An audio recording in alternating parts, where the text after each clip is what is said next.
And we are live.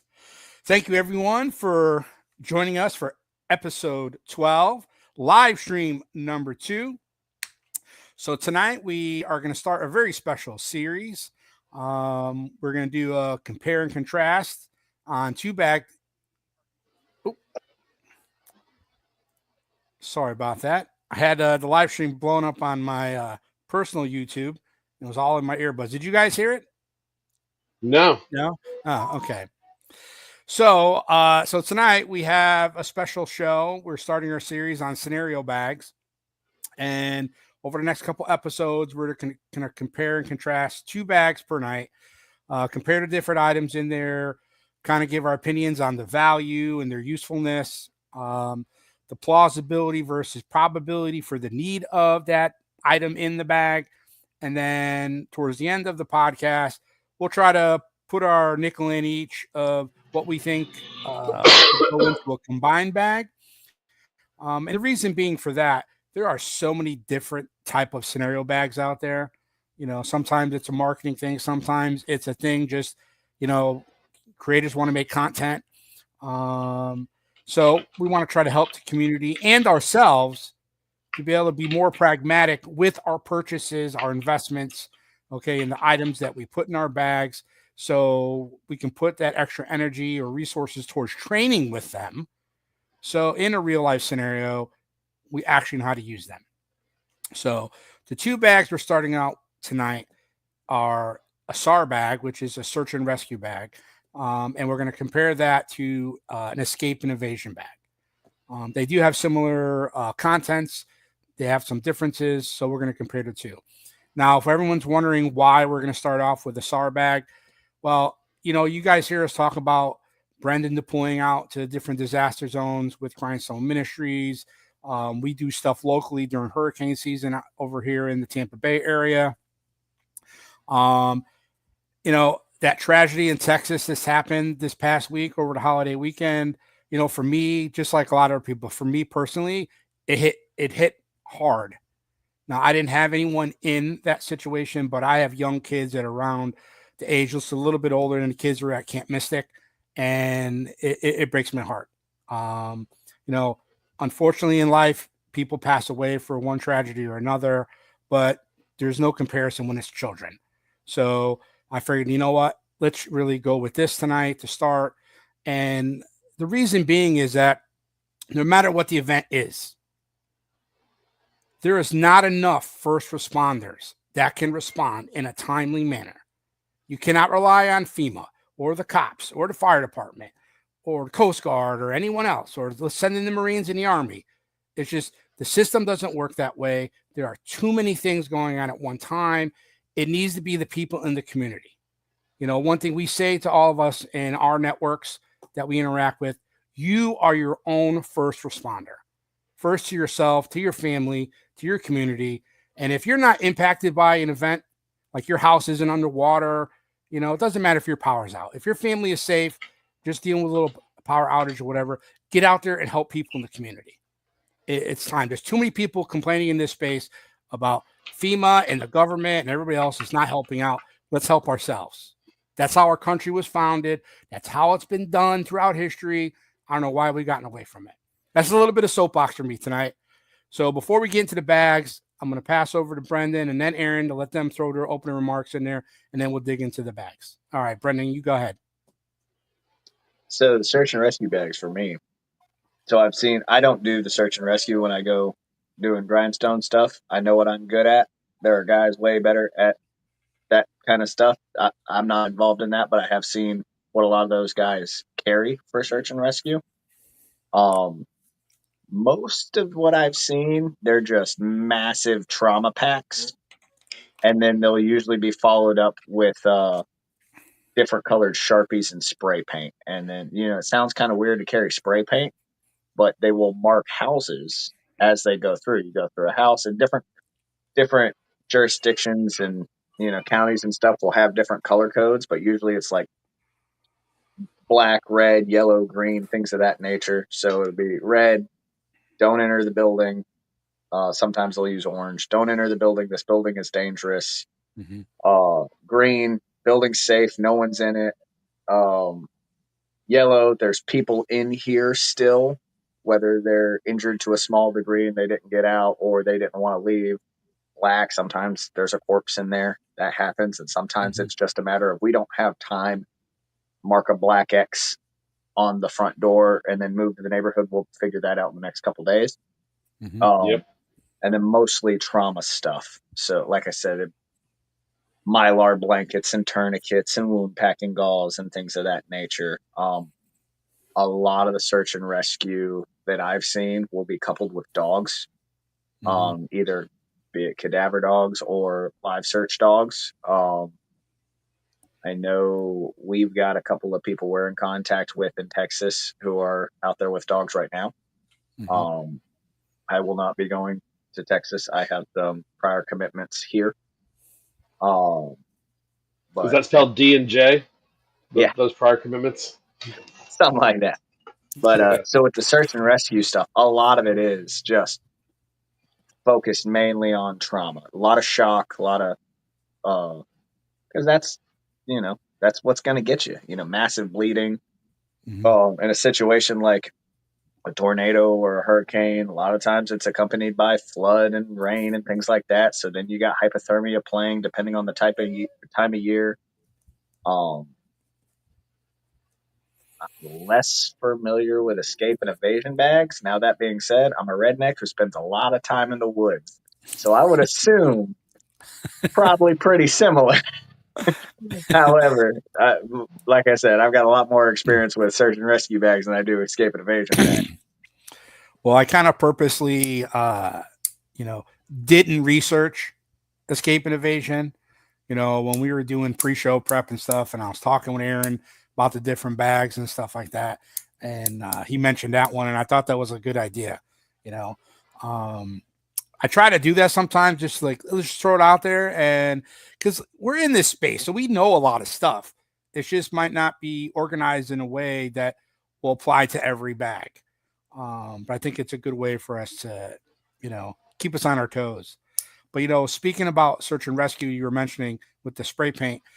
When I did the CERT training with Nancy and Devo and Justin, we kind of did a FTX towards the end of the CERT training.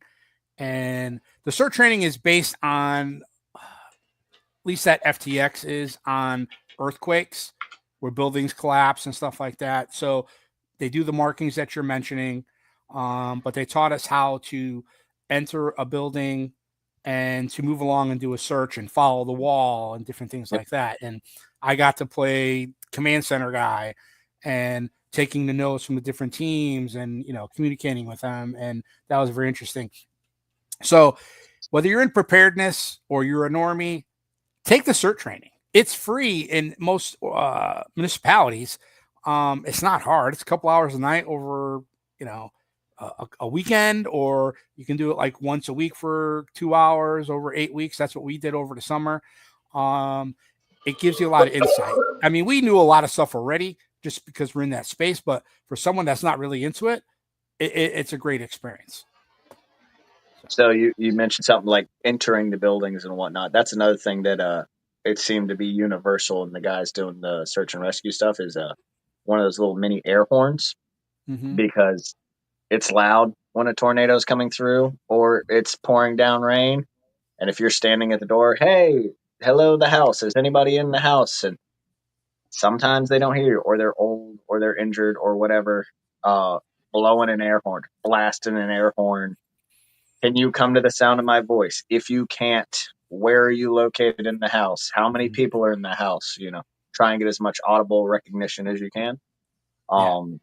Other things that they've taught us, just, working around some of these guys, since we're on the topic of like different color spray paints, there are spray paint colors for a bunch of different stuff. One of the things we were having problems with, not us, not as in Grindstone, but some of the NGOs were having problems with, purple spray paint is the universal sign for private property. And so people started marking purple spray paint on trees as no trespassing private property. People did not know that. and people were crossing lines to run off to the woods to take a leak. And some guy got apparently, we were originally told he got shot, but I think it later came out somebody just pulled a gun on him because this is some random dude in his woods and looters are around. So homeowner, reasonably so, is like, hey, there's a dude sneaking around my property. It was a volunteer trying to take a leak. Ah. You know, so Oh, man. so just something as simple as you see a purple circle spray painted on a tree and you don't know what that means. It's recognized as private property, no trespassing. And there's a bunch of different. You can find the color codes all over. So just different spray paint color codes for different things. Like I said, every jurisdiction tries to stay pretty much in line. There's a little bit of variation. One county might use red, one county might use orange. You know, one might use orange, one might use yellow or whatever. But generally speaking, they're all pretty much the same. And like I said, typically they're denoting when on a building, they're typically denoting the status of the building so you can look at it at a moment's glance. And then they'll do things like an X or a circle. So if you see an orange X, okay, there's no one in the building, but the building is unsafe to enter. Orange circle, maybe there was someone in the building, but it's still unsafe to enter until, you know, you can get backup or equipment or whatever. You know, things of that nature. Green X, no one's in the building, safe to enter. Green circle, safe to enter, but someone's in the building. You know, things like that. So there, like I said, there's a bunch of different codes, and you can look up search and rescue codes and then building markers and things of that nature. You know, it's interesting. I'm glad you brought up about the paint because I think most people's exposure to the spray paint markings on a building are from like zombie movies or pandemic movies. Okay. And it's dead inside or this is a virus.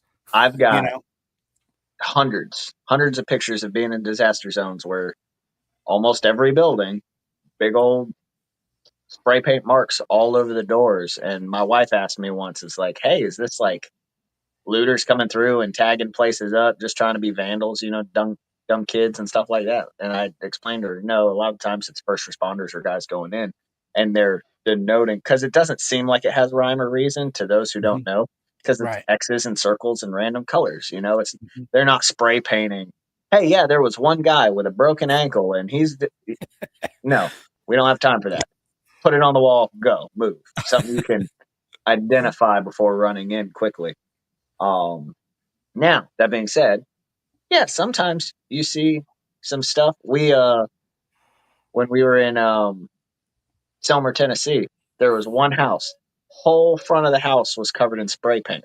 And what it was the homeowner and their kids went out there with a bunch of spray paint. And it was things like, we survived. And they wrote a bunch of sayings all over it, you know, and it was just something that I think was cathartic for them.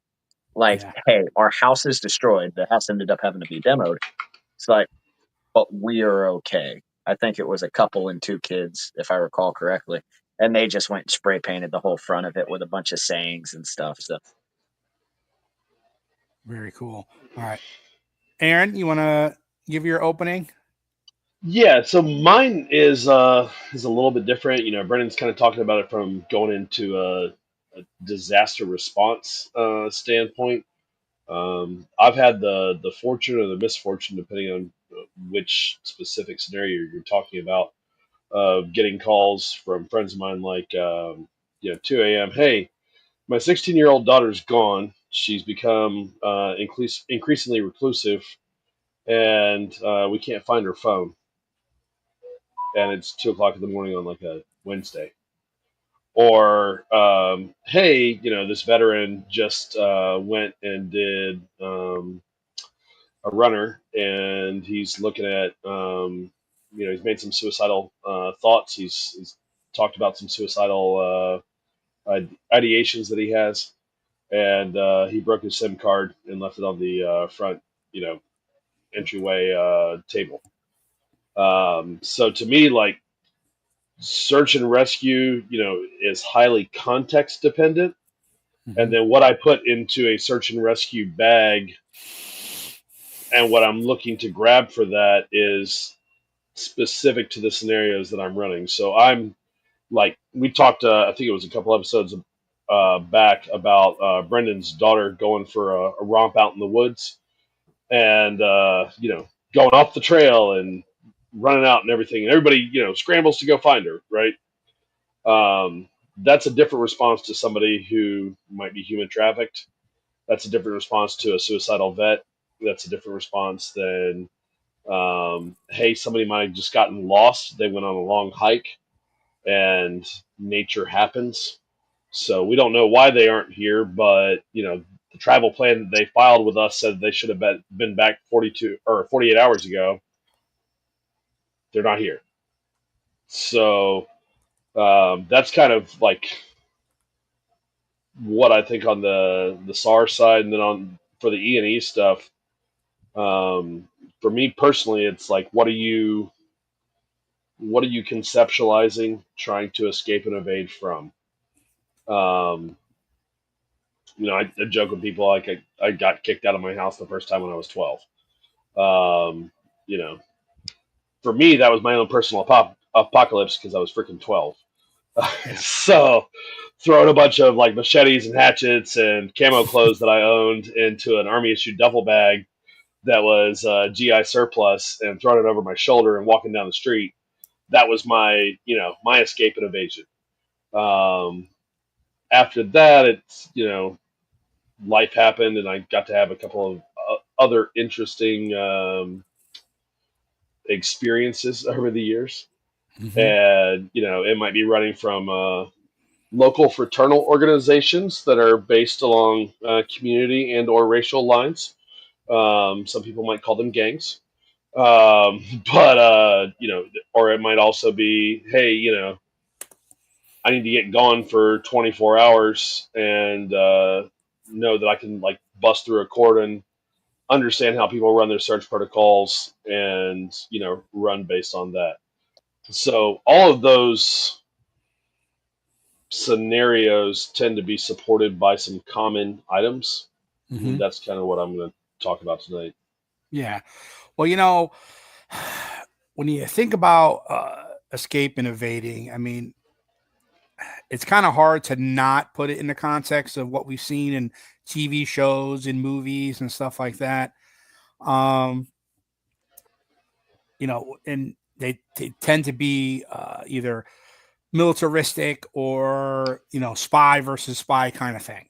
You know, Mm-hmm. um, but put it into a better context of today.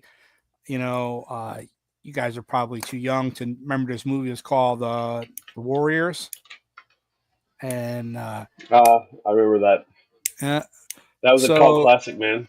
yeah, and to me, that's Only probably old like, guys watch that, though. Are you yeah, old, Tom? I'm kind of old. I'm young at heart. um, but to me, that's probably one of the first things or pieces of media content that I can remember where it fits that bill. You know, and these guys really didn't have anything on them. They didn't really have, their EDC might have been a switchblade and a feather comb, if anything. But then if you apply it today, it kind of reminds me a little bit of that scare bag that we talked about a few episodes back, that TikTok guy had put together. So you're out leaving work and you get caught up in a protest / riot. You get a little bit of an escape and evasion there. But yeah, I mean, so we'll dig into that a little bit. Real quick, Yeah. before we dig too deep into the E&E, because I feel like that one's going to be pretty in depth. I do want to touch on something that Aaron made a really good point. Like I said, most of my experience is always it's been in disaster relief zones, so we're blanketing large areas quickly. A search and rescue bag in that context versus we need to find one person in this general location is going to look wildly different because in our context, we know there's generally people in houses. Mm-hmm. A traumatic event has happened. We need trauma stuff. in a situation like, hey, there's someone who doesn't want to be found, and we don't know how long we're going out. You know, you look at some of the, I know I talk about him a lot, but he's a wonderful author, Steve Ranella. He has a book called Campfire Stories, Mm-hmm. and it's Campfire Stories Close Calls. And it's a bunch of people who have had close calls in the wilderness. One woman taking a hike, rolled her ankle, and slid 40 foot down a cliff, compound fracture on her leg, you know?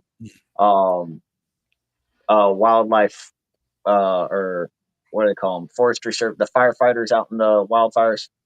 I can't remember Mm-hmm. what they're called, but one of those guys rolling down a hill and getting caught on the other side of a fire, things like that.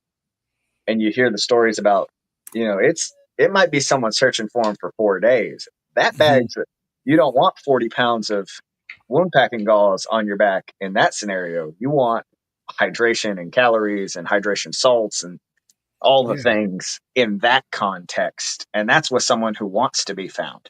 Yeah. You get into the situation with the PTSD ridden vet who already plans on ending it, then you might need to be a little more tactical about the situation. Make sure you don't catch a stray bullet. Yeah. 'Cause, I mean, it happens. It's horrific that it happens, but it does happen.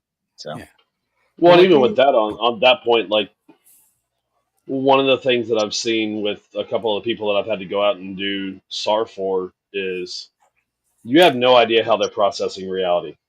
right, So whether it's a PTSD thing or whether they look at you and see a purple monkey space alien who's coming to eat their face, like it doesn't matter when they're taking up slack on the trigger. So, little things like I had one of my extended family members decided that she was going to mix a lot of pills and a lot of booze, and just like grab and go, on that, and then go out driving. So she parked the truck right over into the Manatee County line, and then left her phone and her wallet and her keys on the center console of a brand new late model vehicle and ran off into the woods. we had a local girl Um, do that not too long. Well, it was a couple of years ago now, but same thing in Plant City. They found her so car the running, phone and Yep. wallet just sitting there.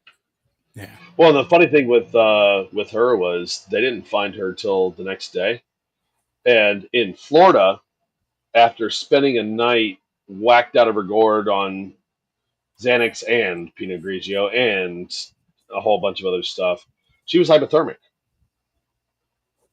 So most people that are new to this conversation wouldn't do things like, "Hey, let's keep a Mylar blanket in there, and let's have Mm-hmm. some wool blankets in the truck." Once we elevate her out of whatever scenario that we find her in, let's get her over to the vehicle and wrap some wool blankets on her, start getting that core temperature up, because you wouldn't think in August in Florida, you could crawl out into the swamp and get the shivers, but come about 2 or 3 o'clock in the morning, that water has a way of sapping your body temperature right out. Mm-hmm. And hypoglycemic is also a thing, low blood sugar crashing. And if you But not combine only those that, two, they have a synergistic effect. so not only So, that, since you're talking hypothermia and a lowered body temperature, if you are in a situation where you say get injured, the lower your, so it's direct pressure on a wound for 10 minutes to start a clot. Every one mhm. degree you lose core temperature, you double that time. So if your core temperature is 98 degrees, it's 10 minutes. If it's 97 degrees, it's 20 minutes, and so on and so forth. So yeah, you can start a timer. You do not want to start quickly. Oh Yeah. yeah. Well, that's fine though, because eventually, if you lower your core temperature enough, you don't have to worry about clotting anymore. It all just kind of goes away. Well, before we started the live stream, I gave the guys a little bit more context, of how we want to shape the bag and kind of compare it to like a Minuteman bag, but for what we're talking about. So for those that are not familiar with a Minuteman bag, it's basically something that our founding fathers used to do. They'd have a bag on a hook by their door, and they basically had their black powder, their musket pellets, and whatever items they needed just to grab it and run out and face the redcoats. Possibles bag. Yeah. Yes. Yeah. Brendan's brought it up many times. There's oh, sorry. Go ahead. Because a lot of us do this, especially when we start building a new bag. We go overboard. We're just thinking of all these scenarios and what we could use this for. Or if this scenario happens, I need these 3 tools. And it just, next thing you know, we got an 80-pound pack that you're backpacking with. That is not what we're talking about. So it's almost like an EDC / Minuteman-esque kind of bag, something really light.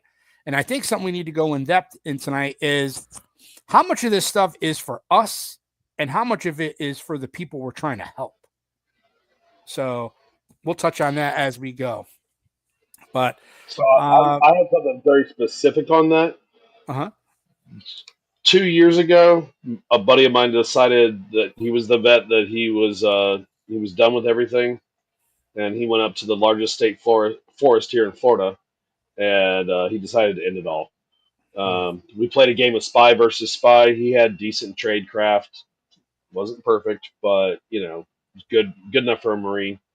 And nothing against the crayon eaters that might be watching this podcast, but easy Army folk, come on. Yeah, but talking with him and looking at that situation, I impressed on everybody because all of the people in the community wanted to get together and go after him. And the biggest thing that I tried to impress on everybody while I'm helping them chart out packing lists and actually figure out hey, this isn't your day to break in a new type of hiking boots. I'd rather you have a pair of ratty old sneakers and knee-high socks that are sprayed wet with DEET and permethrin, than you go buy a pair of hiking boots and be a foot casualty in 4 hours. But the biggest thing that I've seen with every SAR group is don't become another casualty. Helping is great, but compounding the problem if you become another casualty is huge. Yep. That is a big thing in our organization. It's you let the trained guys go in, and if you are in a situation where you don't have the knowledge or what have you, in our situation, a lot of times there's busted gas lines. You smell gas, get out, things like that. But you go into a dangerous building. If you are a casualty, you have now hung up at least 2 other guys. You've stopped the whole process. Yeah, it's very much do not add to the problem. Absolutely. All right. So let's start out this way. So how about you guys give me 3 items that you think are just no negotiation on having if you have the choice in a bag? Which bag are we talking? Search and rescue. For me, it's gonna be you're the first responder. So I mean, search and rescue is such a broad topic, like we've mentioned. Okay. If you're going in, we're rallying the people in our network and we're going somewhere off our property, we're going somewhere to help people. Say we're all going up to Devos. Okay. And what are 3 items you think are just pretty universal just to take with you? Definitely a trauma IFAC. So your basic, your tourniquet, wound packing gauze. In that scenario, chest seals are less important. That being said, have them. They take up no space. Mylar blankets for sure. Water and hydration salts for me. Those are the absolutes in my book. Even if the water's for you, great, because you've been out there for 6 8 hours looking for somebody, awesome.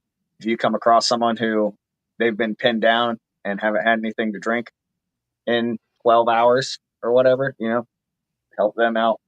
I have a buddy who he sets up a mobile clinic So when they go into areas, he will set up IV bags to, hey, we have someone who's dehydrated. Bring them over to, I won't say his name, bring them over to Guy, and he will sit you down in a folding chair and run an IV bag on you to get you back right. Now, he has all the medical training to do that. You know, he's worked in medical settings, things of that nature. But yeah, just for me, if I was setting up a bag in that scenario, it'd be probably duplicates of a trauma IFAC, all the Mylar blankets, hydration salts, and water. That's a big one for me. Okay. Yeah, I think a good point to bring up is that in the context that we're talking about, you're not trekking in the woods 5-10 miles with this pack. It's like we go to a location where here's a staging area and we're all given assignments, grids, or patterns, go. So I guess a good question, since I don't have any experience in this, I wonder what standard practice is for search and rescue. Like, how far do you go out? Do you go by yourself? Do you go with a partner? Do you go out 50 yards, 100 yards, come back? There's a bunch of variants in that depending on what organization you're with. You'll see everything from like, hey, everybody, walk out here, spread your arms to the side, and then put, 2 arm lengths between you, and then just look at the ground so you're trying to cut sign. Then you'll see guys that'll go, okay, well, there's a spiral, and we're going to work a spiral to try to cut sign, around last known sign that we have on that person.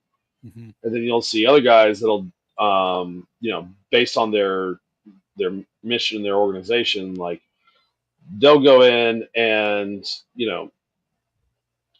they'll mark sign, and they'll have, so you'll have scouts, and like the greatest thing that I've ever seen was one of my SAR buddies who was on his own time and his own dime.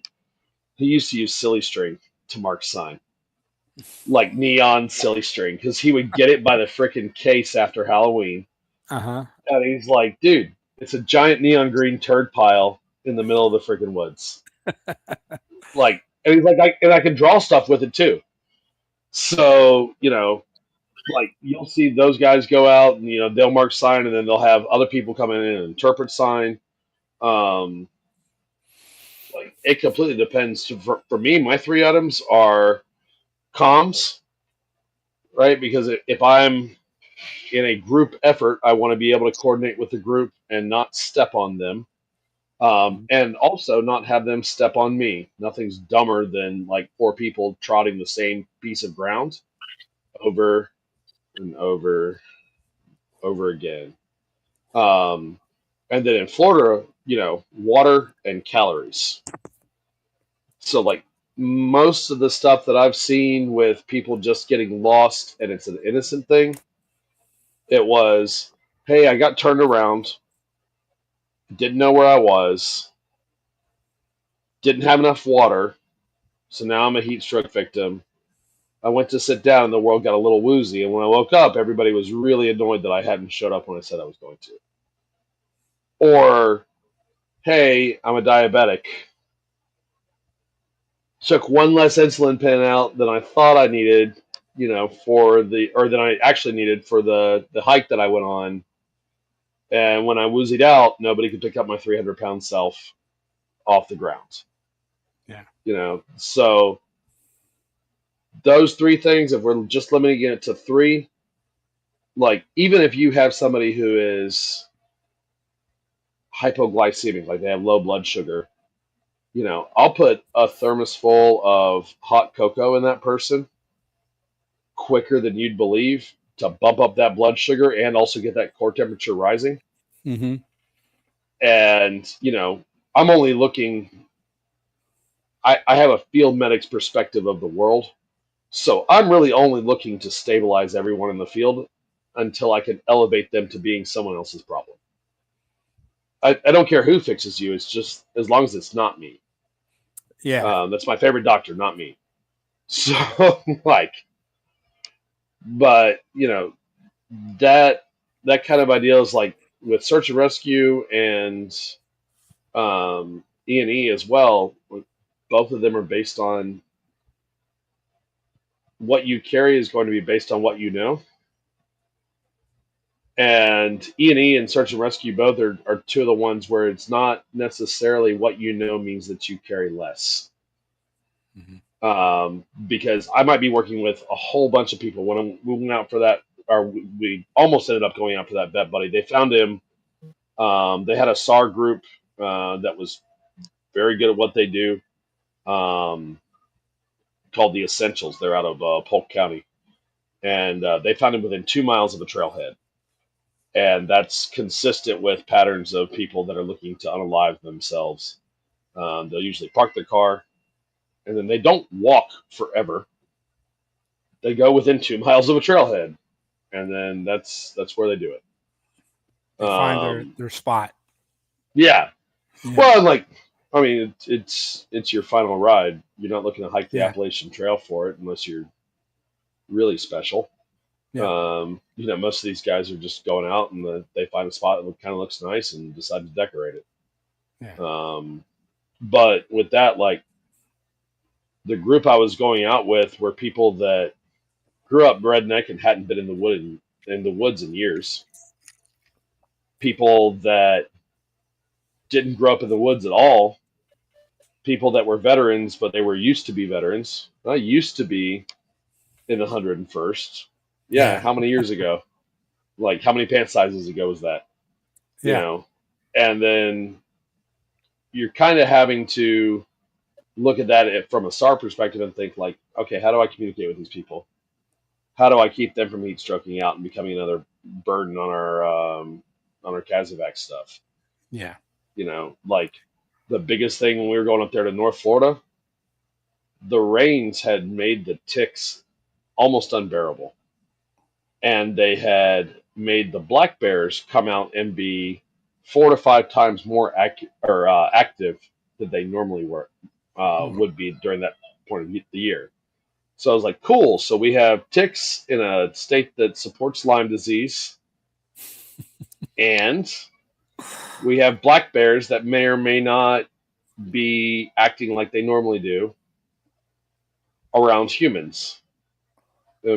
In Florida, unless you have one of the very small amount of permits that are issued, you cannot just shoot a black bear. They're all There's here. What's that? All the black bears are tagged here. Yeah. So it's funny that you mentioned that. That was a problem we had up in Tennessee after Helene. After a week or two of buildup of trash because services were down, all the black bears got real comfortable coming into neighborhoods and digging through trash quickly. And I think it's funny. Like I said, all my search and rescue is usually in an urban or suburban environment. So you were asking how we did it, Dom. For what I've seen with my guys is they'll usually go out in teams. 5 to 10 guys will say, okay, we're taking these 4 blocks, and then they'll split up into teams of 2 or 3 from there and organize from there. Aaron seems like he's got a little more rural experience in that scenario. I do find it funny that a lot of what you're saying is how I track game. So, if you're hunting people and hunting animals are not different. Yeah. But if I'm blood tracking an animal, you start at the point, you do a little semicircle, and then your semicircles get larger and larger and larger, looking for tracks and things of that nature. I'm in 100% agreement with everything he's saying. That's spot on. Comms is definitely a big one. I don't know why that one slipped my mind. For us, that's SOP, so we've always got a radio on us, so it's just something I didn't think of. But yeah, no, he's dead on with that. Yeah. A lot of times, like, if we're going into a rural area, we'll pair up one newbie with one veteran and then give the veteran the comms and have the veteran talk to the newbie about medical stuff the entire time that they're out there. Because the idea, right, is like, hey, life happens. I may break an ankle, but I love me some Mia. I'd love it if you could save me. Yeah. I know you're new to this. This is an air splint. Like, little things like that. There was Um, something we did a medical training years ago. Dom and I and a few other buddies. I carry one of my medical bag that I carry, the big backpack. Okay, it's time to go look for people bag. I carry a quick litter in that, and it was just kind of interesting to. We ended up. Dom, you were the one with the medical dummy, right? The CPR dummy that we had. Yeah. And we whipped it open and just organizing people around, getting the dummy on, and things that not everyone thinks about in a time of crisis. Like, hey, stabilize the neck as you're moving him. Mm-hmm. We all move in unison, because if I'm carrying him and me being vertically challenged am 6 inches shorter than Dom, and Dom's got the legs 6 inches up higher, and now this guy is not in a comfortable position and is possibly injured. If he's on a quick litter, he is injured, to some degree or another, but little things like that I don't think everybody thinks about. All my experience and training, neck injuries are a big deal. So you have to keep a neck stable. You have to keep, in our situation, I think we had two guys holding the litter, and we had, I think it was Joe, where his whole job was just stabilizing the neck Raising to the the head. shoulders as we move. Yep. Once you grab a neck, you own it. You don't get off of that. Exactly. Like, and a neck brace and the quick litter, those are all good items to have, man. It just shows you how big your bag can turn into a backpack, from a backpack into a duffel bag. I mean, the people that the main instructor at that medical event, my God, the amount of gear, and he was a Army corpsman. What are they, 68 whiskey or something like that? No. Yep. This is set up for, I think, I have it set up in a semi search and rescue mass cas kind of deal. And this right here is loaded to the gills, and I believe is like, last time I ran through it, between 6 and 10 injured, like severely injured people. And even again, I mean, it's not super heavy, but I mean, it's 15 pounds on your back if you're hiking for 6 hours isn't nothing. Yeah. Well, the other Nate, I got his comment up there about whistles, and I know one of the hikes that I organized for my coworkers and their kids and stuff, I gave out whistles to everybody.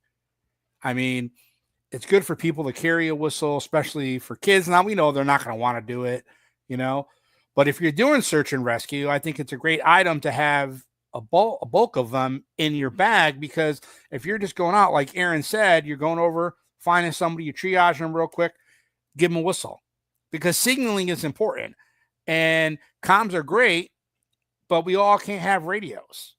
And I do that with my kids. Yeah. All my kids carry little fanny packs when we go out into the woods. If we're doing like a multiple day camping trip, they all carry the little, red fireman's whistle. And in that situation, another thing I do with my kids, which, probably not advisable for everybody, but I'm I want to be found kind of guy. I put a road flare in all my kids' little fanny packs. Something I got from that book I mentioned earlier. A woman and her husband went hiking. He broke his ankle, fell down, hit his head. He died. She broke her ankle, got stuck. He went off to get help, fell and died.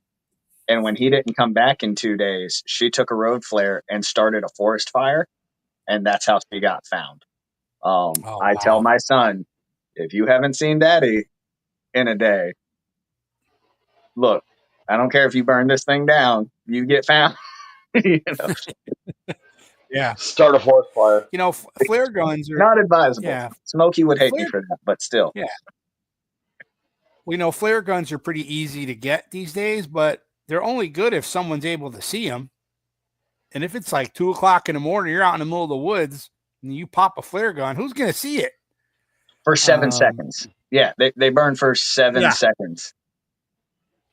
Yeah. So that's where like Uh, knowing international signal stuff, and this is kind of like, to me, it's drifting a little bit off of SAR because we're not talking about going and finding someone. We're talking about what we wish the person would that we're Yep. going to find new, right, to make our job easier.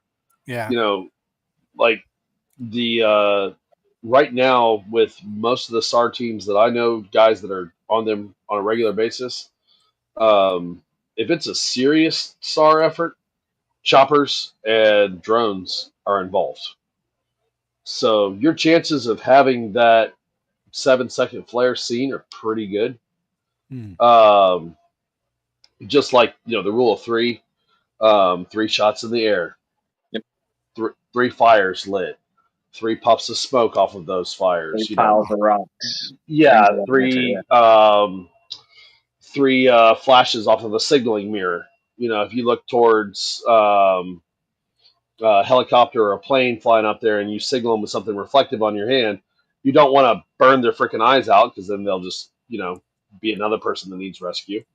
But you flash them 3 times, and then they'll usually do something like wiggle their wings or wiggle their, turn the helicopter side to side to let you know that they've seen that. And I mean, these are old bushcraft signaling methods that have been around since the early 1900s. Mm-hmm.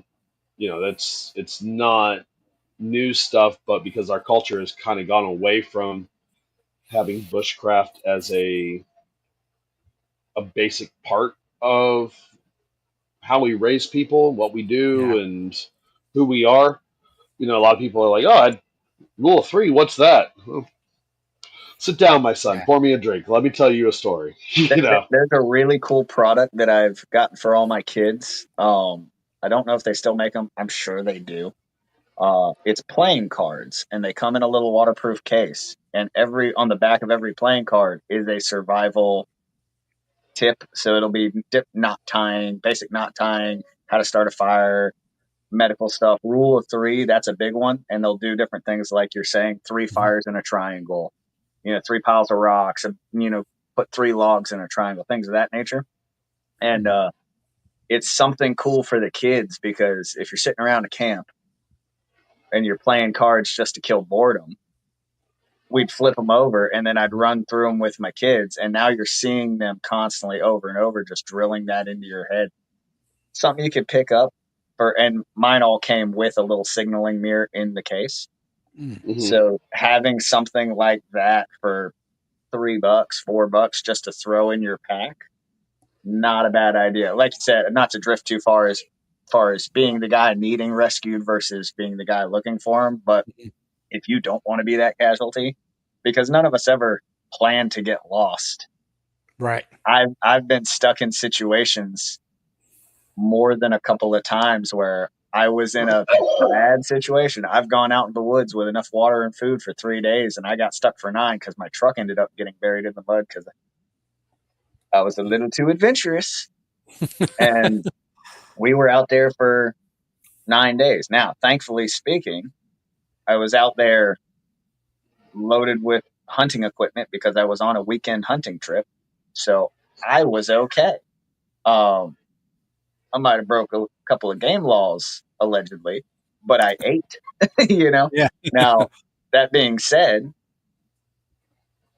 I if I was in an unfamiliar area, that could have been a very bad situation. Obviously I ended up okay. I didn't need to be rescued. Um, it just took a lot of effort and work on my part. But Yeah. What yeah, was that old Daniel Boone quote? I've never been lost, but I've been powerfully misdirected a time or two. yep, yep. My buddy Daniel, that's his favorite thing. I'm not lost, I'm just turned around. And he'll get as general as he can. If I don't know where I'm at, I know I'm in the state of Florida or I know I'm in the state of Alabama. I ain't lost, I'm just turned around. Well, I put up a comment from Andy.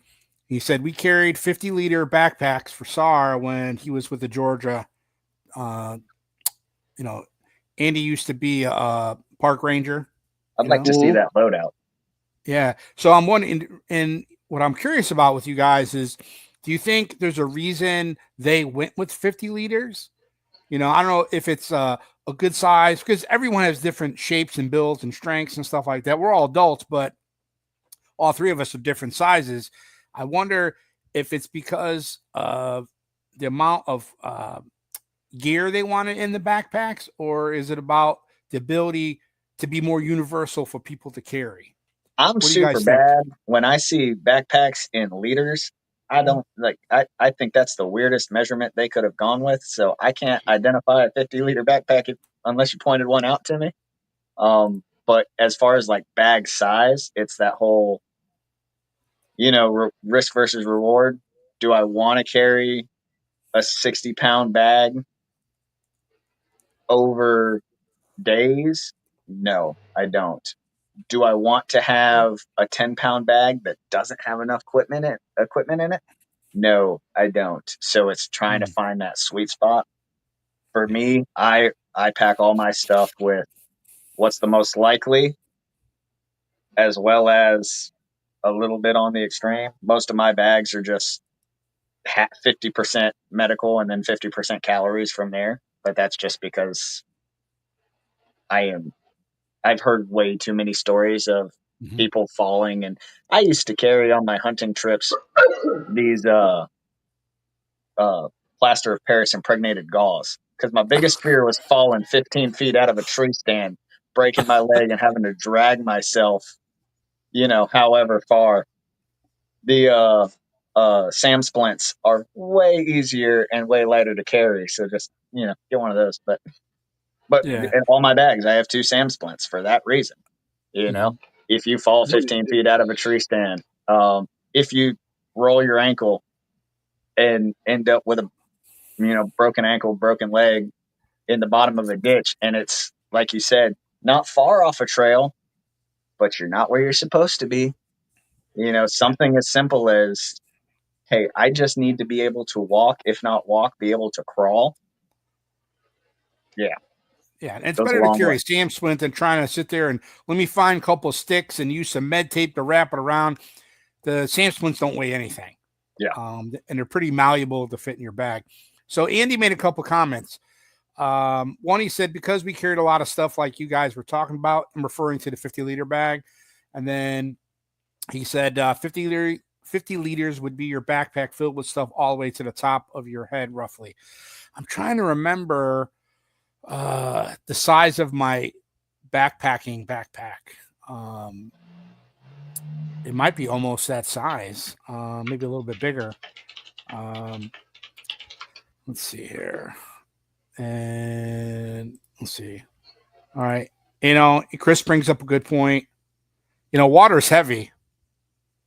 Okay. 8.4 gallon or 8.4 pounds a gallon. Yep.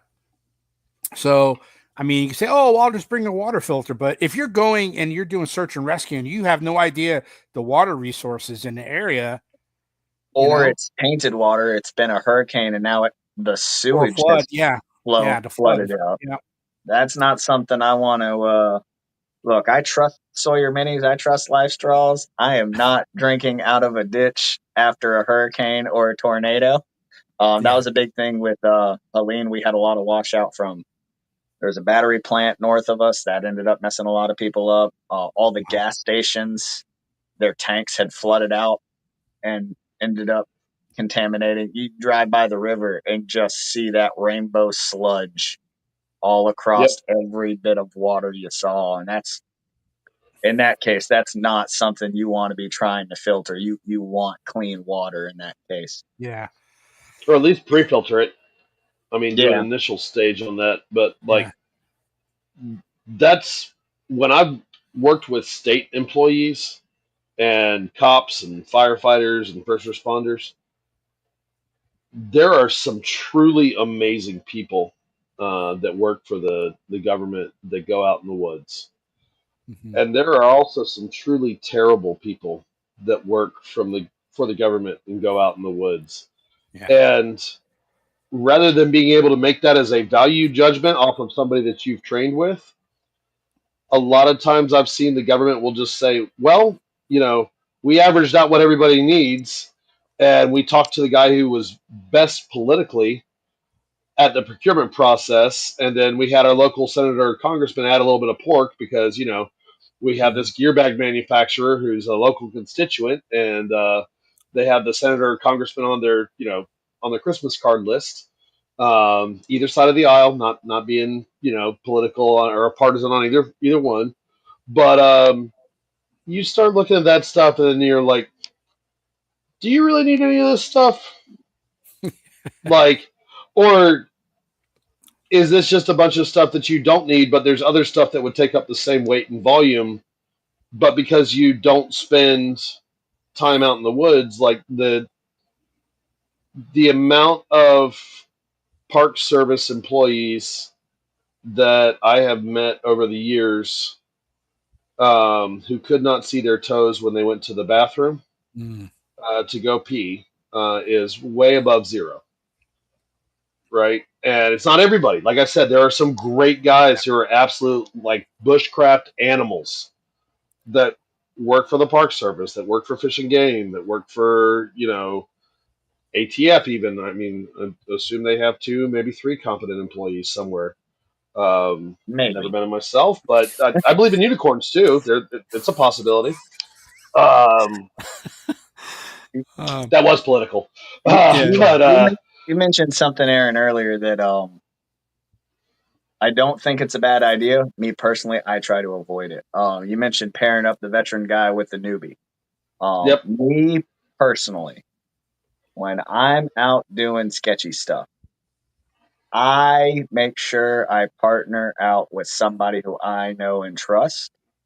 Now, and Dom, the guy you shadowed when you were out with us, Adam, the guy you were with, that's my go-to partner. And the reason that's my go-to partner, A, I know he's super competent. B, he and I look at things completely opposite. I am a very gung-ho guy. I will look at some super sketchy stuff and go, oh, I can get in that.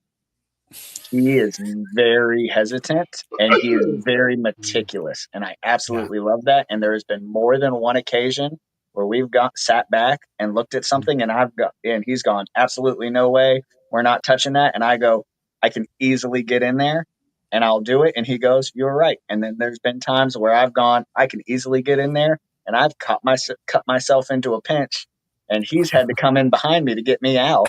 And there's been more than a couple of times that he's told me, hey, dude, slow down before we do an impromptu trauma medicine class. Yep. And that's one thing that I love about him is he is so meticulous in the process. He is. Now, that being said, he has literally gone to college for emergency disaster preparedness. So he has the overall knowledge of the ins and out of that, where I'm kind of fly by the seat of my pants. I learn by experience, but it's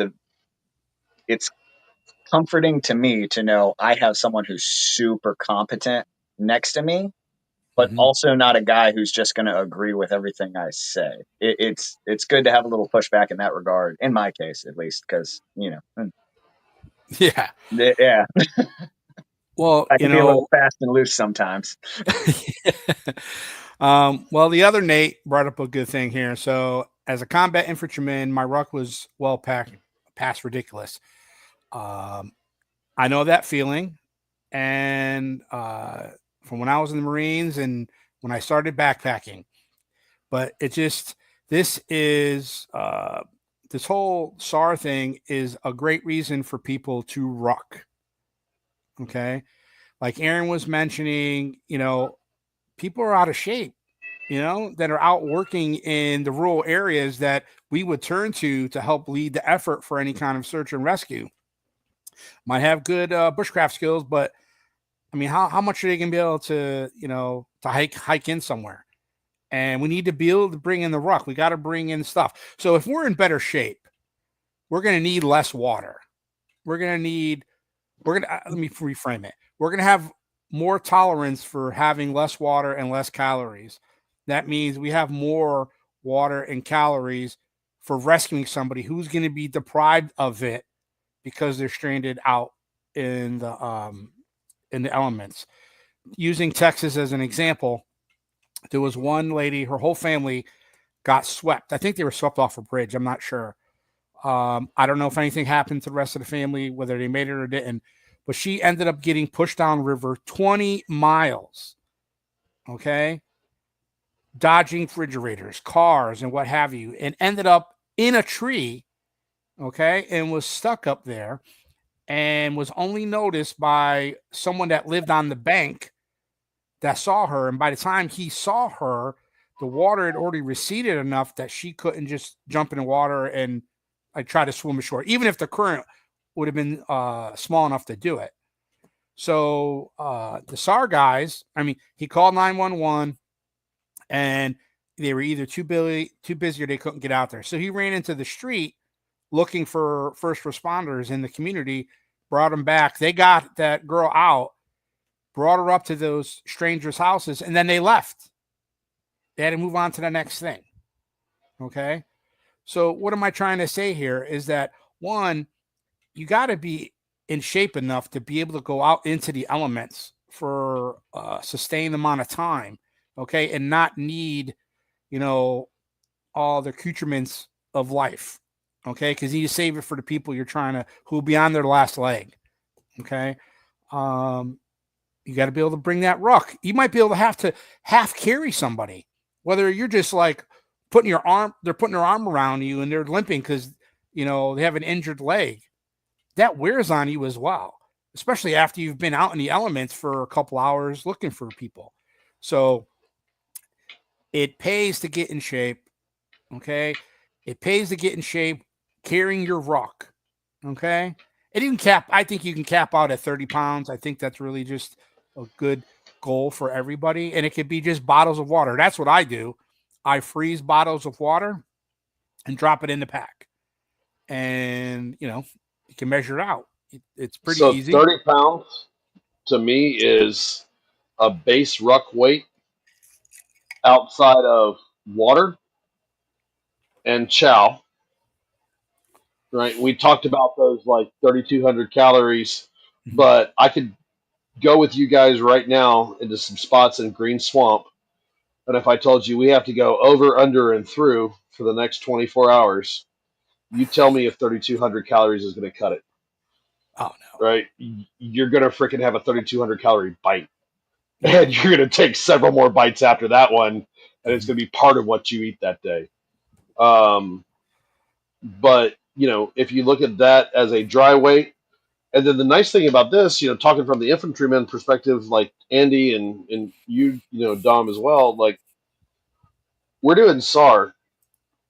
In very few situations am I going to have to be in full battle rattle for this. Right. So I don't necessarily have to have a plate carrier on. Mm-hmm. I don't necessarily have to have 7-ish with, maybe a couple of pluses magazines on the front of that plate carrier, right? I don't need to, have other party favors over and, make sure that I have my dump pouch and my, full size IFAC on me. And then because like the curse of my life is to be designated medic at a lot of the events I go to. So there needs to be a bigger med bag over on my back Mm-hmm. because sometimes life gets super spicy and I don't get a say in that. Um, but with that, like we could run a stripped down SAR rig, and it's kind of funny linking into what you said earlier because like the things that keep on coming up are soft skills and fitness Mm-hmm.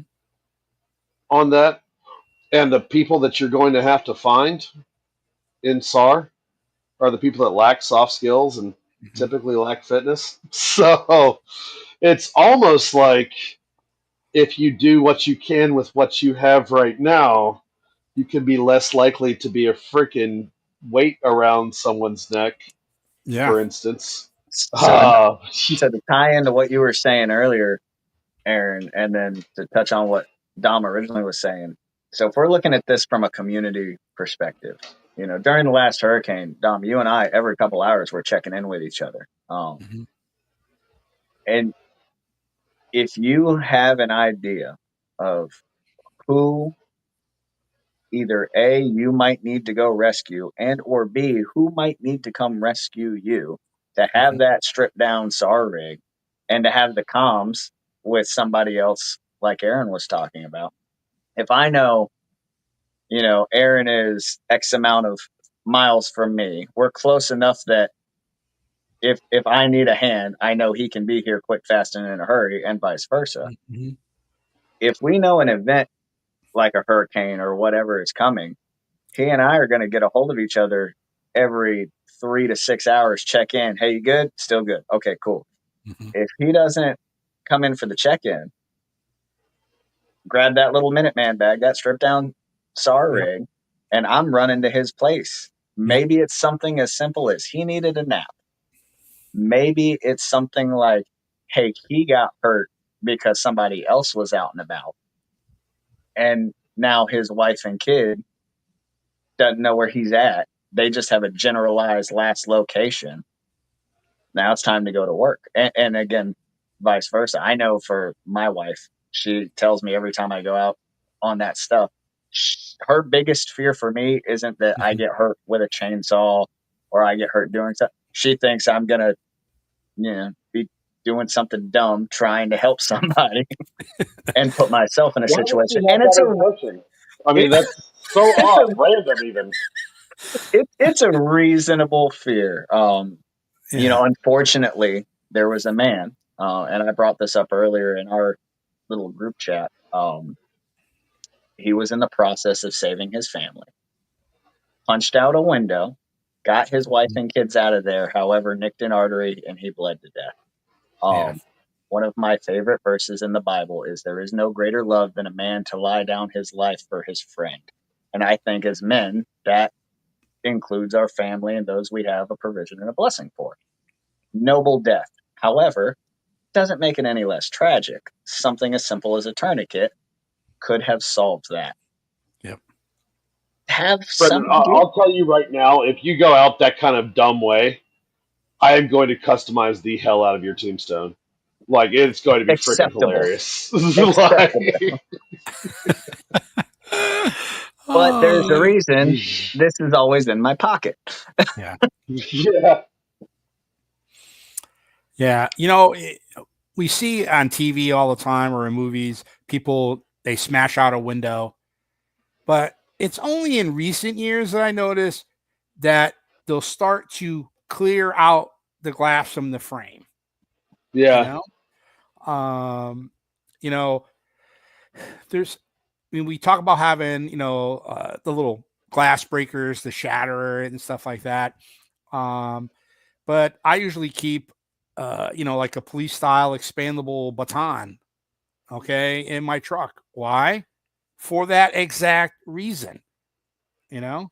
I So sent a, about those, yeah. you might, if you end up coming out to the class, because I know you're running 100% so far. I'm not coming out to any of the training stuff that I do. So I'm not trying to screw up your perfect record, but if you end up making it out in September, when we do the fighting in and around vehicles course, Oh, we're going to have a POS junker car that we shoot into and out of and through, and you get to see, like, how does this go through the engine block? How does this skip off the engine block if it's going through the front of the hood? Like, what's penetration on different rounds through a radiator?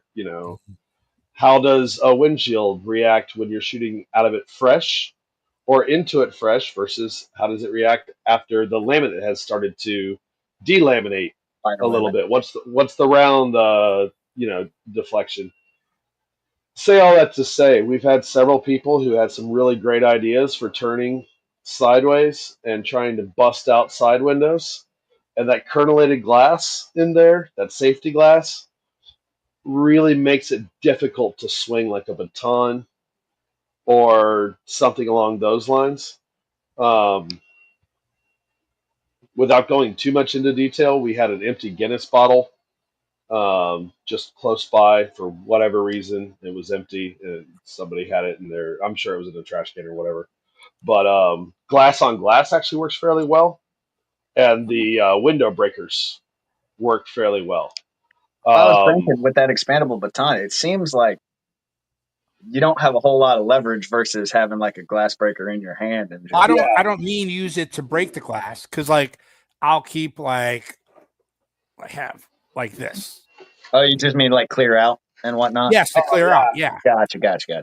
You know, because I saw that story too about that guy, and I'm like, man, I felt so bad for him. He was doing a good thing, but it's just like if you're not thinking about grabbing something to clear it out, I mean, you're bound to get cut. You know, So I the mean, number one thing over in Mexico for like security fences, they would put up a concrete block wall and then leave the concrete wet, and they would put a bunch of glass bottles in it, and then run a piece of rebar over the top, and then set all the broken glass shards over there. So it was all uneven angles, likely to Four-man break. subway. Yeah, right. they do it in So the Peru way, too. so the, I mean, like I saw that stuff in Spain. That's like Yeah. apparently, if you have a Latino last name, there is Uh-huh. something in your soul that craves putting broken glass on the top of your fence, like at a very deep and hard coded level. But the way the criminals would get around it was they would use the thick rubber floor mats in the vehicles and throw those Oh. over, and then it didn't matter if it cracked or broken. So on that, for getting out of a vehicle, I cut the hell out of my hand just putting it on the crenelated glass, because I was forgetting that we had already busted out the glass in this back windshield, and we were doing the force on force angles. So like I had somebody coming around with a paintball gun, and I had to re-angle around the car to not get shot with the paintball gun. It was cold and rainy, and I'd been done for days. But like with that, I ended up going in and excuse me there. Carly wants the keys from me. Um, but like just those rubber floor mats make so much of a difference, and that's kind of goes into another thing too, like thick leather gloves for all of these kits are super important, right? You may come on something that you don't want to touch. You may need to clear something that you don't want to touch, or you may need to interact with somebody covered in things that you don't want to touch. Um, that last reason, when I was bouncing, is why I started carrying gloves and a mouth guard with me all the time. I mean, they're just regular rawhide gloves, but I have a buddy of mine who almost got his thumb chewed off by a dude because his thumb slipped in between his molars, and he chewed the pad of it off. Mhm. It was like 80 something stitches to put it back on. But off of that, like understanding, if you're doing SAR and you're having to bust into a window to get somebody out, like put a nice pair of thick gloves in there. Don't get your mechanics high dexterity gloves. Like you want something that's thick cowhide. Yeah. At that point. So a little Um, side story, since you mentioned the rubber mats, you know the anti-bird spikes that they put Yeah. everywhere, they're like 3-inch metal spikes they'll put along top of concrete walls to keep birds off them. Yep. I knew some guys. Let's say I'm not involved in high school. Those are all around Busch Gardens, and Yeah. they would get the moving blankets from Harbor Freight, the thick yeah. cotton ones, and you just fold those up about 4 times, and you just throw it over if you wanted to get over the wall into Busch Gardens for free for the Oh, day. I would never do such a thing, but let's just say it can be done. yeah. Fall Those are into the great. lion pit. Yeah. I used to work at Busch Gardens, and those are great until you catch your knee trying to go up and over, because it just takes a little bit of that snag. All right. So a little bit of review here. So, and correct me if I've missed anything. So, based on what we've been talking about, with the pack. So, obviously, a pack. We still got to figure out what kind of size. Some good gloves, comms. And real quick on the gloves Yeah. thing, I definitely want to like reiterate what Aaron said about like the thick, the thick rawhide versus like the high dexterity stuff. I don't know how many times I've bought the $30 fancy gloves and they wear out just as quick, if not 50% of the usage as those thick rawhide ones. And am I pulling a trigger in the rawhide gloves? No, not comfortably. You However, can though. you can though. So a few years ago when I was down in the Fort Myers deployment, we were in a small neighborhood. We had a burn barrel because this property we were on had just this huge swath of bamboo in between the two properties, and a bunch of bamboo had come down. And we were just, we had been there well over a month at that point, and we're just burning bamboo in there. And I had a pair of the nice $30 gloves, went to throw in a pile of bamboo, kind of went a little too far forward, and I grabbed the rim of that burn barrel. Ooh. And those gloves, it was like they weren't even on. I'm not saying rawhide would have been much better, but they're about twice as thick, and I'm sure I wouldn't have had the blisters I had. Yeah. You know, Oh my gosh. Yeah, no, that's a good point. And I think a lot of guys get caught up where they want to have, because I know I would go into Lowe's or Home Depot and those high dexterity gloves. Oh, you can scroll on your phone with it. yeah, there's a And I'm reason saying, they're thin. yeah. But to me, it's just like, okay, I see the marketing, I see the gimmick of it. But if you're doing like manly trade things, okay, why are you worrying about being on your phone anyways? You're going to cut your fingers off. I mean, is it that hard to take one glove off to check your phone? I mean, that often, I don't work in the trade, so I don't know, but you do. Okay. So I don't know how much you're on your phone while you're working. Is it so much of a thing that you need to have those high dexterity gloves? Judging from how long it takes me to text him back, I'm going to guess he's not terribly much on his phone. I was gonna say you can ask my wife on that. She will call me. We've gotten it to the point to where it's just straight up select times. We've kind of impromptu made a check-in schedule with that. I'm gonna get a hold of my wife between 12 and 1 because it's going to be between 12 and 1 on the ride to the job or on the ride home from the job. Because for me, I don't get paid by the hour, I get paid by the job. Mm-hmm. So time is money. Yeah. Be focused. And same with like when I'm off doing the disaster stuff, my wife knows she's getting a call at 6 o'clock in the morning before I go out. And she's getting a call after I've eaten dinner or right before I go to bed. She's not hearing from me throughout the day. A lot of times in that situation, because there is no cell service. But even if there is, I'm doing stuff and my phone is not that important. Mm-hmm. I am not a social media guy, so I don't have to check any of the Facebook, Insta, Twittergrams. So I'm checking my texts, I'm checking my emails, I'm returning missed calls.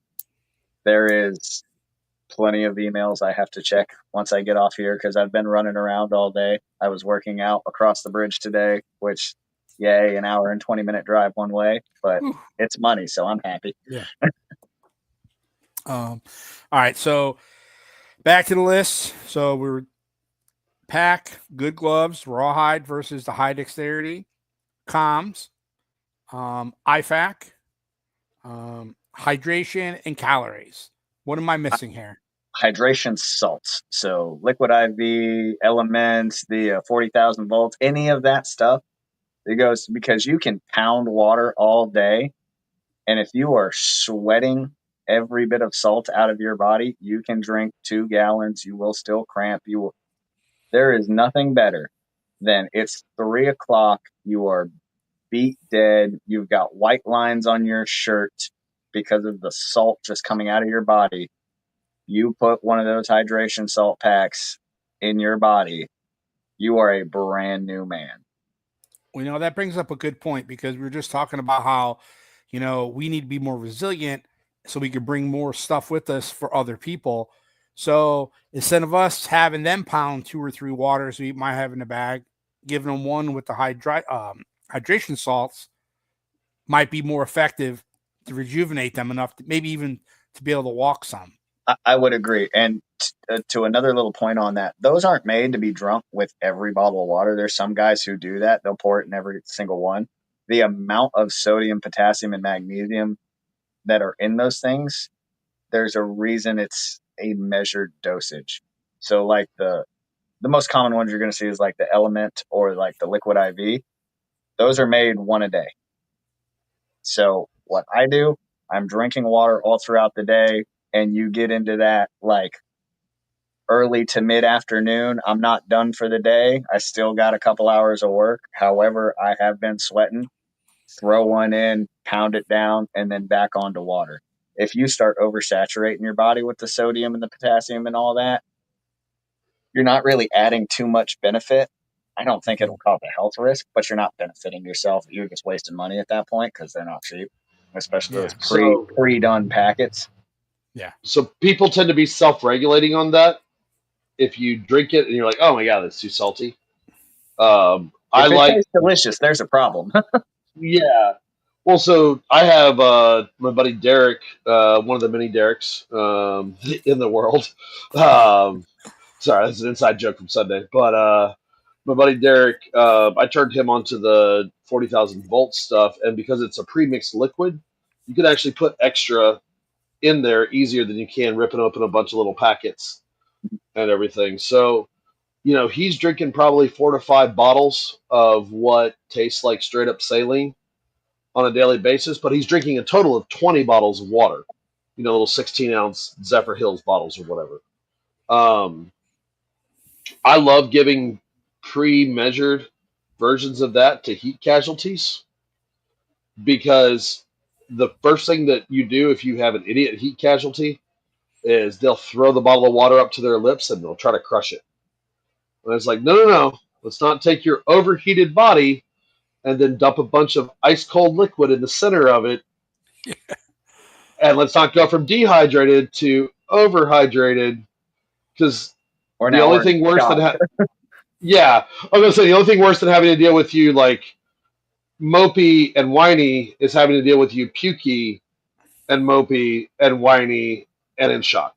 So, that's the kind of stuff that like those if we boiled it or we're allowed to take more than 3 items out when we're going to look for somebody, I would definitely have those some kind of electrolyte solution on there, um, some kind of uh, honestly way to move them and just get them to a better place. Like I've got the quick litters over at my house, the little cloth litters.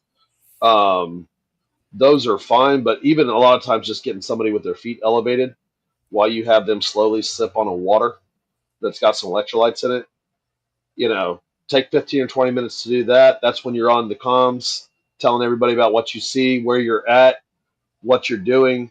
Hopefully you kept your sign markers going behind you because that's one of the big things when you're doing SAR, right? It's like, I am going here to do this. The reason I am telling you this is so I don't end up being another person that you have to look for.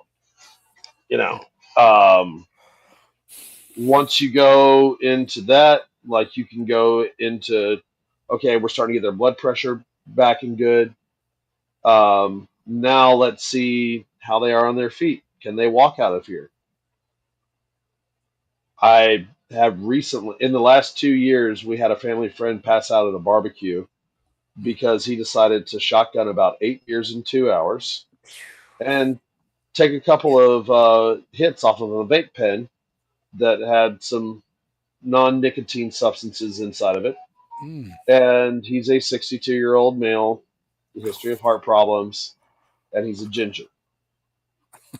So he passed slap out of a high back chair on the back patio. I'm trying to put down my daughter. I get my mother-in-law running in. You got to give so-and-so CPR. It's like, okay, I'm trying to put a 2-year-old down. Can you not? Can you just go away? No, no, no, we need you right now. Oh, God, why?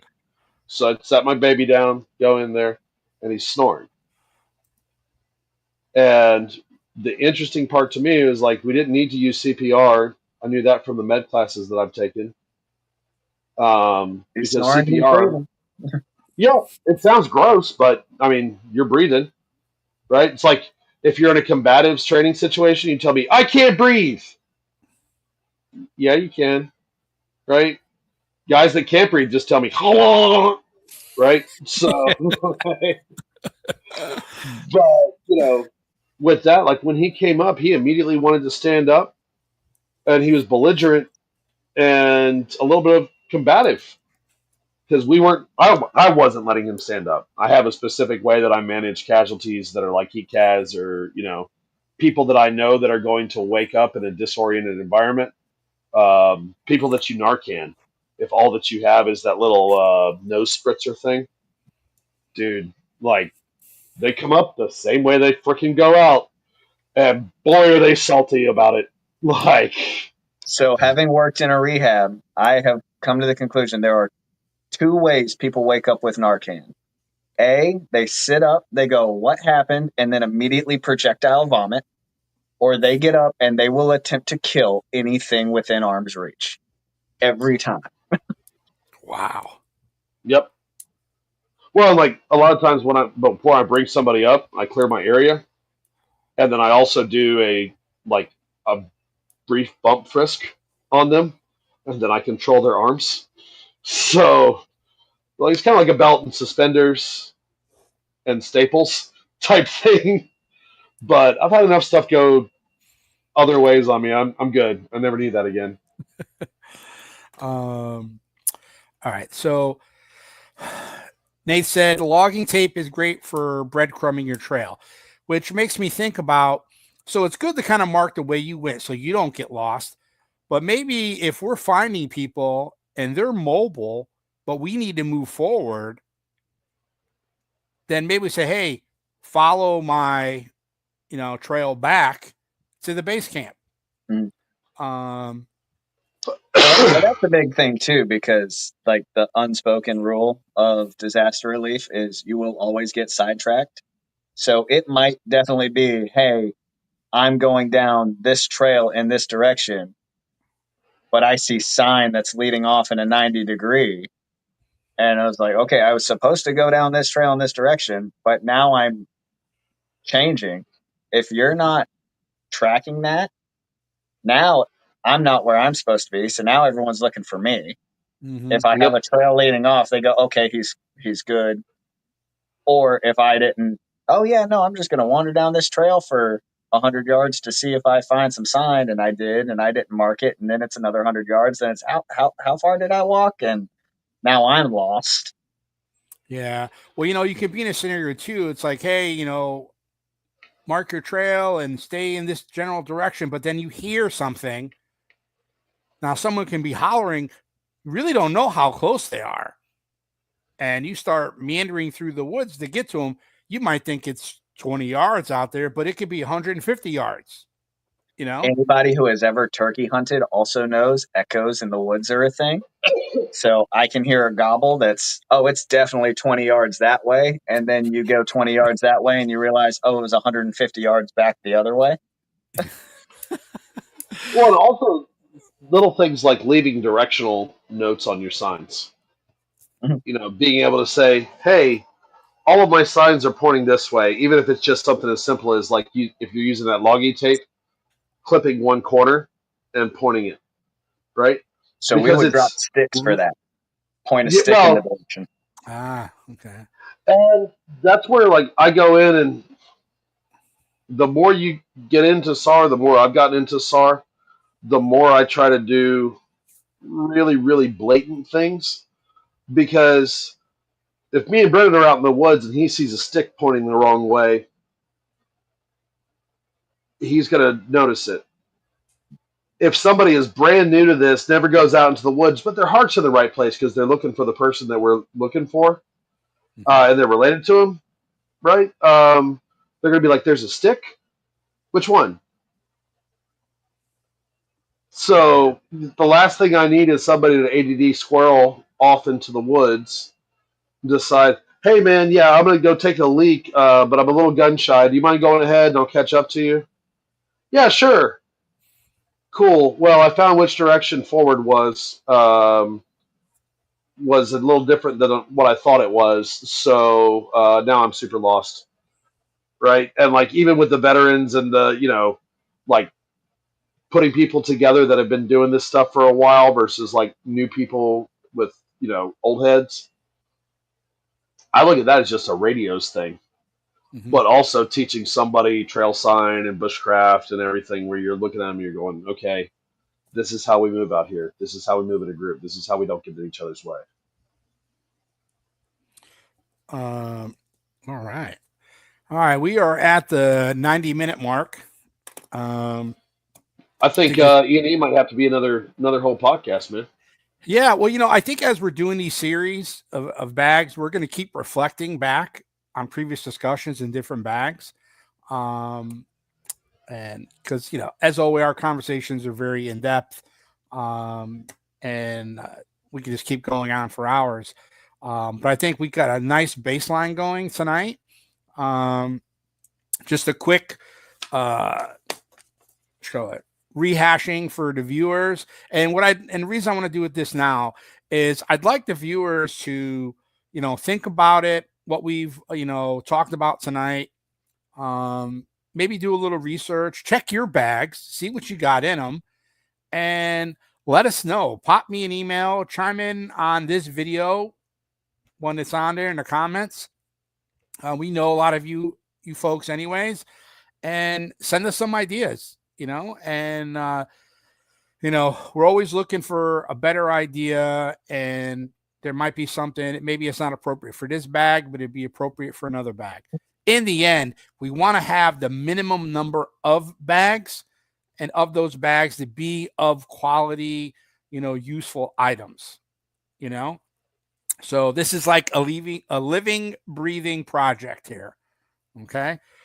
So you got to decide on your bag.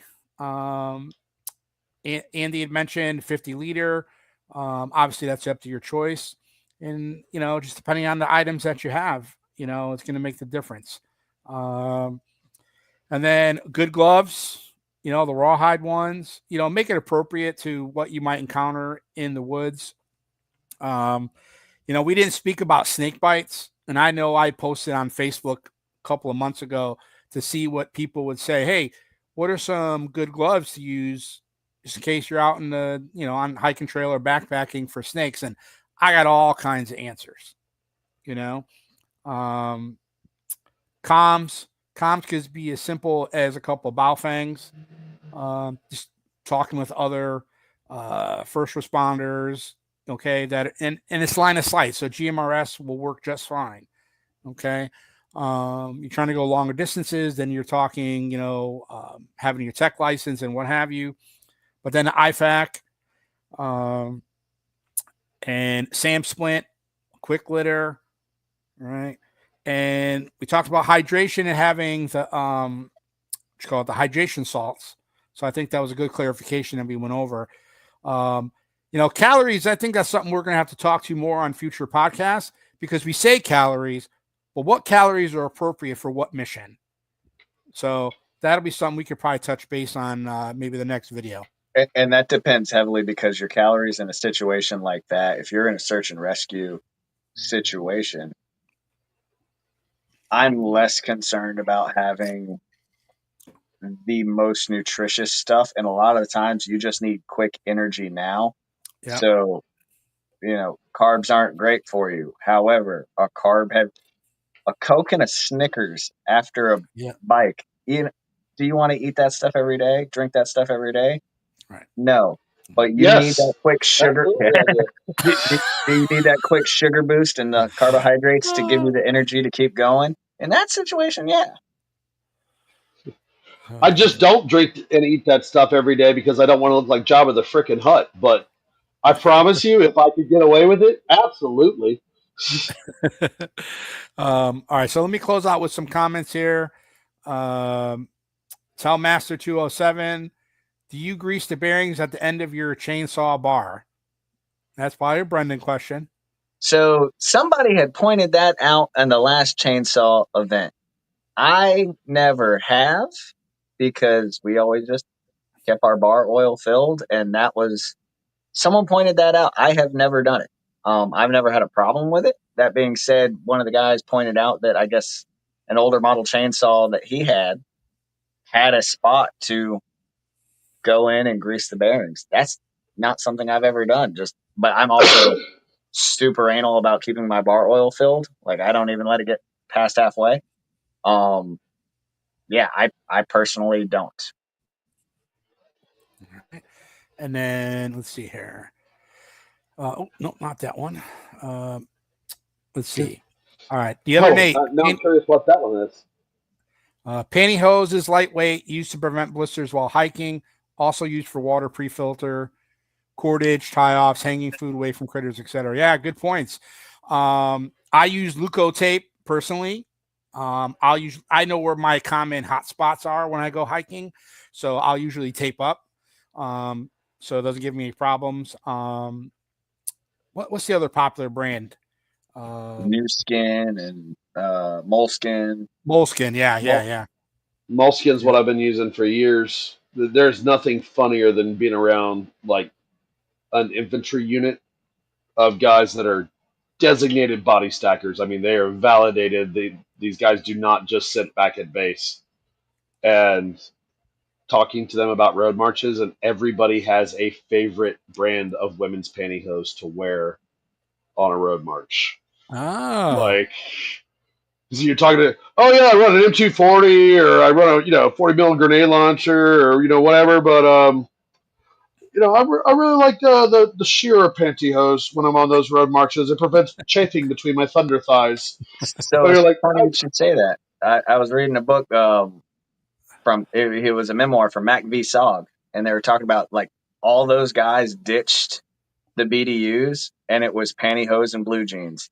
A, yep, because of the humidity of the jungle, but B, the blue jeans because of the bugs. They were biting right through the BDU pants, so they took blue jeans, and to keep from chafing in the jungle with the blue jeans, they would wear pantyhose underneath. yep. Yeah, and so Nate talked about peanut butter in his bag, great mix of macro calories. Yeah, that's in line with the simple stuff. That's not really going to melt per se. Chocolate bars are great, but if it's hot out, that's going to be a gooey mess. But yeah, I just mentioned Snickers offhand. I don't carry those. Okay, no, but that's really the go-to thing. I mean, a lot of people would put them in their bag. It makes sense. It's just like in Florida, man. Oh my God. So speaking of peanut butter, there is a joke in the grindstone Bear Independent thing about crunchy versus creamy peanut butter that there's a whole war going on. If you get in TJ Morris's truck, Bear Independent, you will put wherever you're sitting at in that truck, you can put your hand on an AR-15, a loaded magazine, and a thing of crunchy peanut butter. You are never an arm's reach away from a jar of crunchy peanut butter. He loves it. It's in all his bags, all his trucks, for that exact reason. I need calories now. Yeah. Put them in my body. Yeah, and even if it's in the heat a little bit, if it's in that container, even if it gets too gooey, just have a whole bunch of spoons, to swap out. That's a good point.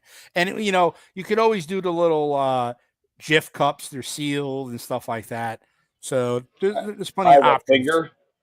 I've been able to stick it in a jar of peanut butter since I was a child and get peanut butter out. I'm speaking in the sense of sharing with people that are not family. I've also shared the peanut butter on my finger willingly and unwillingly with people over the years. So, just saying. All right. So, what else here? All right. So, Andy asked, Dom, are you going to do the hikes again at Starkey in the fall? The answer is yes. So, currently we have the events in July and August, and those will close out the big planned events where we're doing demonstrations, like a big show kind of thing. So once we hit September, we'll start doing more of the hiking stuff. And then, Brenda and I like to do a little hey, this is how you do a tourniquet or do this thing on the hike. So we'll switch gears for September through December for that. We'll be in the middle of hurricane season and stuff like that. So things will be changing up. Let's see here. All right, Devo said beef sticks are delicious, nutritious, and lightweight. Yep. And they hold up in heat. And what was this? Andy said maybe for he was kind of answering on about the ball bearings for the saw, maybe for a competition saw. And last but not least, crunchy or creamy? Me, creamy peanut butter. Crunchy peanut butter just never sat right with me. I am a creamy guy. My wife is crunchy all the way. But to end the debate on that, crunchy peanut butter exists because somebody half-assed a job and tried to pass it off. I've also noticed that if you like creamy peanut butter and crunchy is all that's available, most of the time you'll go for crunchy. You like crunchy peanut butter and only creamy is available, those guys are zealots. They won't touch it. So, breaking tradition and disagreeing with my colleague Bender just one last time before we get off the air. I think you're both peasants for not understanding the superiority of the righteous kind of peanut butter, which is whatever the type of peanut butter is that's in a Reese's peanut butter cup. That is the superior peanut butter in all cases, and the highest calling that peanut butter can have is a Reese's Big Cup. So we want to talk about quick calories, morale boosting, or just the best 7-Eleven gas station candy that we can possibly have. It checks all the boxes, man. Oh, man. The other Nate said, you like your peanut butter pre-chewed. He must be referring to us that eat creamy. Yeah, it's like a fly regurgitating it for its babies. I accept. Nate, in the future, you can just to be clear, you can refer to them as the peasantry. So the people with the pedestrian tastes. Okay. All right. So as we close out this evening, remember we have our medical and security events coming up on Sunday, July 27th. If you haven't registered already, please do so. If you don't have the link, let me know. I'll get it to you. We have those two activities going on. We have some great presentations. Nancy's going to do snake bites. I'm excited about that one. Yeah, Vicky and Cindy are going to do herbal bleed stop powder that people can take with themselves, take it home. Stitches. I believe they're going to do stitches. And then let's see. Phil is gonna, I think, do like a general wilderness first aid overview, maybe something specific. So we'll be jam-packed for the medical. Security-wise, we got two great presentations too, because we got Aaron doing. Let's see if I say this correctly. So it's kind of in the combatives category. It's like, is it stances? The 3 stances? Cage. So it's fences, cages, and falls. So those are 3 things that everybody has to deal with, typically. Fences are for when we're dealing with unknown people. How do I deal with the guy that comes up to me and asks me for $5 or $50 or my wife, right, at the gas station? Cages are how we respond to ambushes that we may not have been knocked slap out from, where you don't just get decked and you find yourself hitting the deck, but it's how we get back into the fight and limit the damage going forward. And then falls, there is a very famous martial art that I will not name specifically that says, depending on how drunk they are or how excited they are about their marketing ad copy, between 90 and 99% of all fights go to the ground. I don't find that to be true either from watching a lot of CCTV footage of people fighting or actually seeing real fights happen in real life with real people in unscripted situations.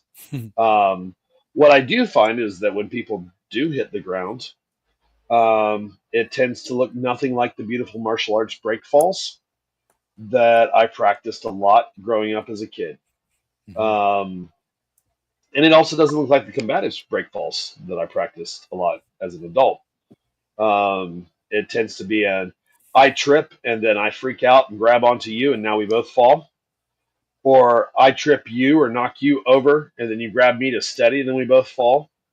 Or I find something that I didn't know that was there, like a rolling bottle or a parking lot curb or barrier or the front hood of a car. And oops, now I'm butt over tea kettle. Yeah. So contextualizing those and then looking at those, because we've got lots of people from all different backgrounds, skill levels, physicalities, ages, injury levels. So I kind of look at those as like, rather than doing a rah-rah, let's just hit them and beat on everybody type deal. Let's look at something that every human has to deal with. And the cool part about this material is if you're older and you're more injured, you actually need it more than somebody who's potentially not. Yeah. But everybody still needs it. Yeah. And so this is going to be live action. And I believe Brendan's going to bring out some mats. So we'll take some volunteers to do some of the demos with Aaron. And then Pablo's also going to do a presentation, and his is going to be pretty interesting too. So Pablo and I have been working on a theme in the background about how a lot of us have so much gear in so many different categories that it's like you end up collecting it. And we have all kinds of reasons, and myself included, kitting out other people, or you start out with one thing and you upgrade. We end up with a lot of gear. And me and Brendan, and I'm sure Ann does too, we end up sometimes either giving stuff away or selling it at a discount to people we know or whatever. So he's going to give some insight on, purpose-driven purchases, okay, for weapons. And, I'll just leave it at that. And so that's going to be some good stuff.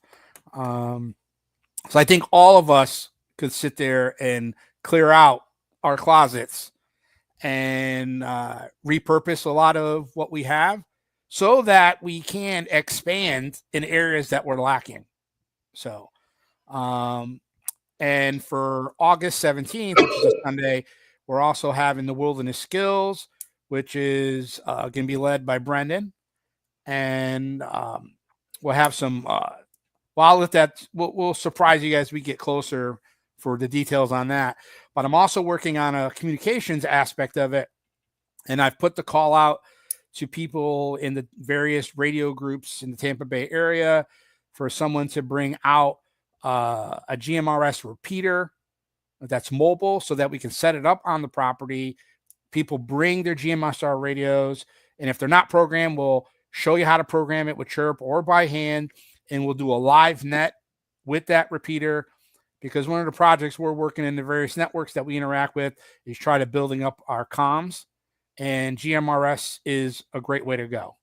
So that being said, thank you everybody for joining. It was a great conversation as always. I appreciate you guys tuning in. I'm really liking these live streams. I think we're going to try to do these more often. But we need you guys to chime in. We had a good amount of crowd tonight. Let's tell your friends, bring people in, and, we'll keep making these better and better every time. And until next time, you guys all have a great night, and we'll see you out there.